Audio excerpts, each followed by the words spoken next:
देखिए 6 जून को होने वाली जो स्टेट एडवाइजरी काउंसिल की मीटिंग है उसमें नौजवानों के मुद्दों को प्राथमिकता मिलनी चाहिए।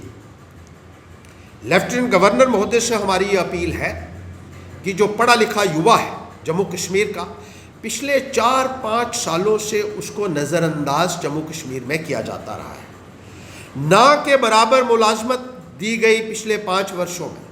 हालांकि बीजेपी की सरकार ने बड़े बड़े वादे किए, बड़े बड़े दावे किए यूथ एम्पावरमेंट के, लेकिन जब कुछ करने की बात आई तो नए लोग तो लगे नहीं, लेकिन टर्मिनेशंस बेहिसाब हुई, रिट्रेंचमेंट्स अनलिमिटेड हुई।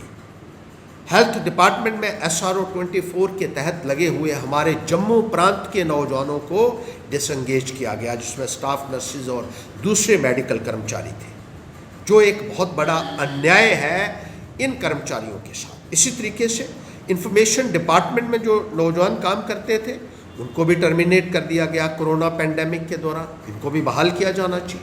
इसी तरीके से जो कॉन्ट्रेक्चुअल लेक्चरर्स हैं स्कूल्स के, कॉलेजेस के, ये कहा जा रहा है कि दोबारा से कॉन्ट्रेक्चुअल लगाए जाएंगे। कॉन्ट्रेक्चुअल को रिप्लेस करके कॉन्ट्रेक्चुअल को लगाना कहाँ की अक्लमंदी है, वो भी ऐसे दौर में जबकि एक बहुत मुश्किल दौर यहाँ चल रहा है। लोगों को इकट्ठा करने से आप उनकी ज़िंदगी के साथ खिलवाड़ ही करेंगे। अगर कॉन्ट्रेक्चुअल ही लगाने हैं तो उनको कंटिन्यू कीजिए आगे। समाग्रा के तहत जो टीचर्स लगाए गए थे उनको भी डिसंगेज किया गया। 550 के करीब सब्जेक्ट स्पेसिफिक टीचर्स डिसंगेज कर दिए गए। इसी तरीके से डेली वेजेस डिसंगेज हुए। बहुत सारे डेली वेजेस हैं जिनको वेतन तक नहीं मिल पा रहा है। ये इन संदर्भ में 6 जून को होने वाली जो मीटिंग है उसमें फैसले लिए जाने चाहिए। इसी तरीके से 50,000 नौकरियां देने का वादा किया था, लेकिन अब कहा जा रहा है सिर्फ 10,000 है। ये पूरी की पूरी एडवर्टाइज की जानी चाहिए और SRO 202 के तहत नहीं होनी चाहिए।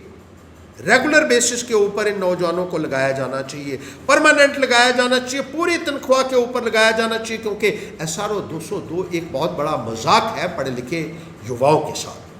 और इसी तरीके से जो स्टेट हमारी पैरा मेडिकल काउंसिल है उसकी जो रिकग्नाइज्ड इंस्टीट्यूशंस हैं उन्होंने फार्मासिस्ट और मेडिकल असिस्टेंट्स के कोर्सेज यहाँ लगभग 15,000 से ज़्यादा नौजवानों को करवाए थे, लेकिन अब उनको रिकग्निशन नहीं दी जा रही है, अब उनको लाइसेंसेस इशू नहीं किए जा रहे हैं और दूसरे कानून का हवाला दिया जा रहा है। ये सरासर गलत है।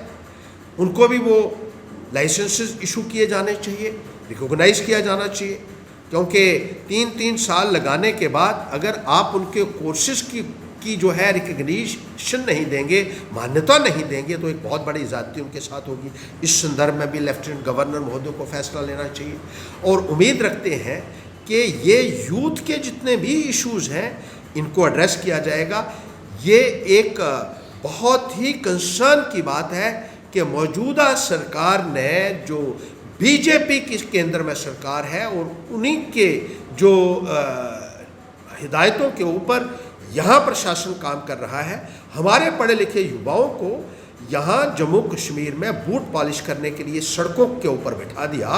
ये एक बद्दा मजाक हमारे नौजवानों के साथ है और पैंथर्स पार्टी इसकी कड़ी मजम्मत करती है और ये कहना चाहती है कि जल्द से जल्द इन तमाम इश्यूज़ को एड्रेस किया जाए और नौजवानों के साथ इंसाफ किया जाए। पैंथर्स पार्टी शाना बशाना इन नौजवानों के साथ खड़ा होगी, इनको हक और न्याय दिलाने के लिए।